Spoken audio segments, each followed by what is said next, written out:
This channel does not promote any violent, harmful, or illegal activities. All content provided by this channel is meant for an educational purpose only.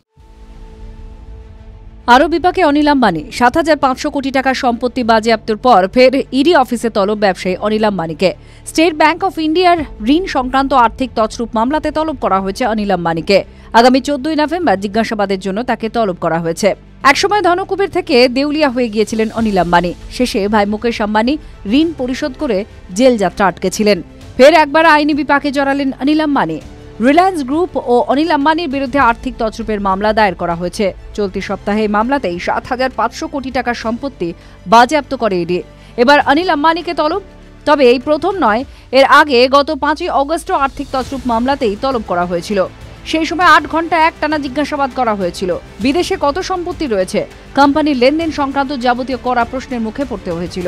এই মামলায় ED মুম্বাইয়ের ৩৫টি জায়গায় তল্লাশিও চালিয়েছে। বহু নথি আর digital record বাজেয়াপ্ত করা হয়েছে।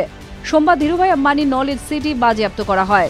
১৩২ একর জমির ওপরে তৈরি এই ইন্ডাস্ট্রিয়াল এলাকার বর্তমান বাজার মূল্য ৪,৪৬২ কোটি টাকা। তার আগে ৩১ অক্টোবর ৩,০০০ কোটি টাকার সম্পত্তি বাজেয়াপ্ত করা হয়েছিল। আদালতের ছাড় পেলে এই সম্পত্তি নিলামও করা হতে পারে বলেই জানিয়েছে ইডি।